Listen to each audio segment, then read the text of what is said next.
Since we have told ourselves that we don't have a specific identity, we don't seem to have a problem with illegal immigration also. Because then we'll immediately cite an ancient Indian tradition. Atithi Devo Bhava, they have to come. How can we behave like this as far as these people are concerned? We have welcomed the Jews, we have welcomed the Afghans, we have welcomed the Tibetans. Why can't we welcome these people? Have Tibetans killed you?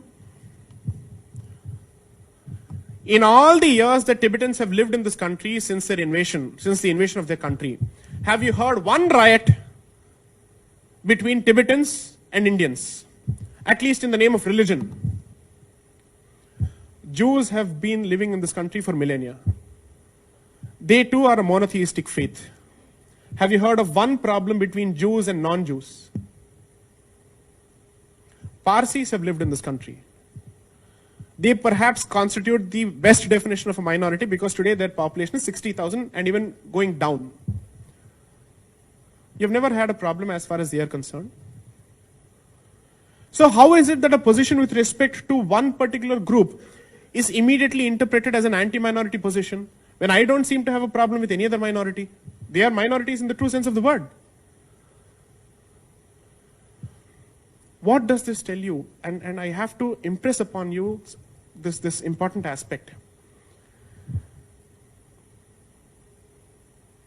10 years ago or 15 years ago, those places where you would have comfortably been in a position to celebrate your festivals or enjoy your traditions and customs, today you need permission in those places to celebrate your own festivals.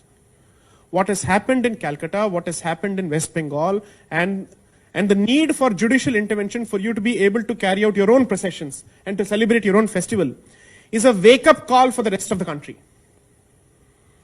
If you do not wake up right now, in your own lifetime, you will find 1,000 warmongers and barbarians standing outside your home and asking you to give up or give up your faith, give up your life or give up your faith. And if I don't know if how many people are even following the news in Kerala. Every day, almost 15 girls are being shipped to Syria. Almost 15 girls on a daily basis. Please wake up to these things for the simple reason that if you think India is only a place where you earn a degree and run away to the West, perhaps the future will, the next generation will not even have an India to do so. You will not be in a position to do that either. Importantly, you can leave this country and run from one country to another. But can you abandon your identity altogether? That will continue to hound you. And someone who has a problem with your fundamental identity, it doesn't make a difference to him whether you're in India or any other place. As long as you don't give up that particular identity, he's going to come after you. Therefore, an Indic Renaissance is not an academic discussion.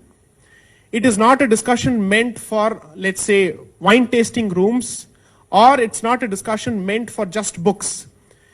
It has a very real relevance to the existential issues that face this country today. So my request would be that we need to choose for ourselves how do we wish to contribute to this renaissance in one way or the other. You can either be the financiers of this particular movement, or you can be the influencers of this particular movement.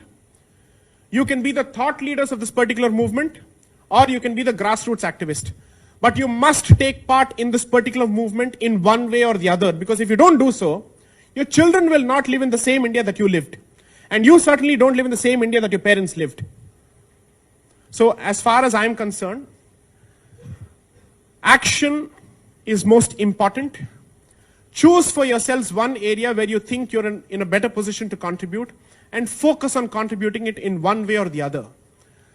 Me, as part of my work, and my team have chosen the legal and the constitutional means to contribute in whichever small way that we can to push forth our point of view. To push forth the point of view that the space for an Indic identity is being encroached increasingly, and there must be a constitutional resistance to it, and that's what we are doing. Please choose for yourself a certain forum, a certain field of activity, a certain area of expertise, and dig deep into it, and make sure that you contribute to it in one way or the other. One of my most favorite statements is, if you can't be a Rana Pratap, at least be a Bhamasha. If you can't fight in the field of battle, at least help those people who are taking the fire on a regular basis. There is strength in numbers, and therefore numbers matter, and therefore demographics matter. We are willing to treat everybody as our equal. And for us, it doesn't make a difference who comes from what faith, but it seems to matter to the other side. Unfortunately so.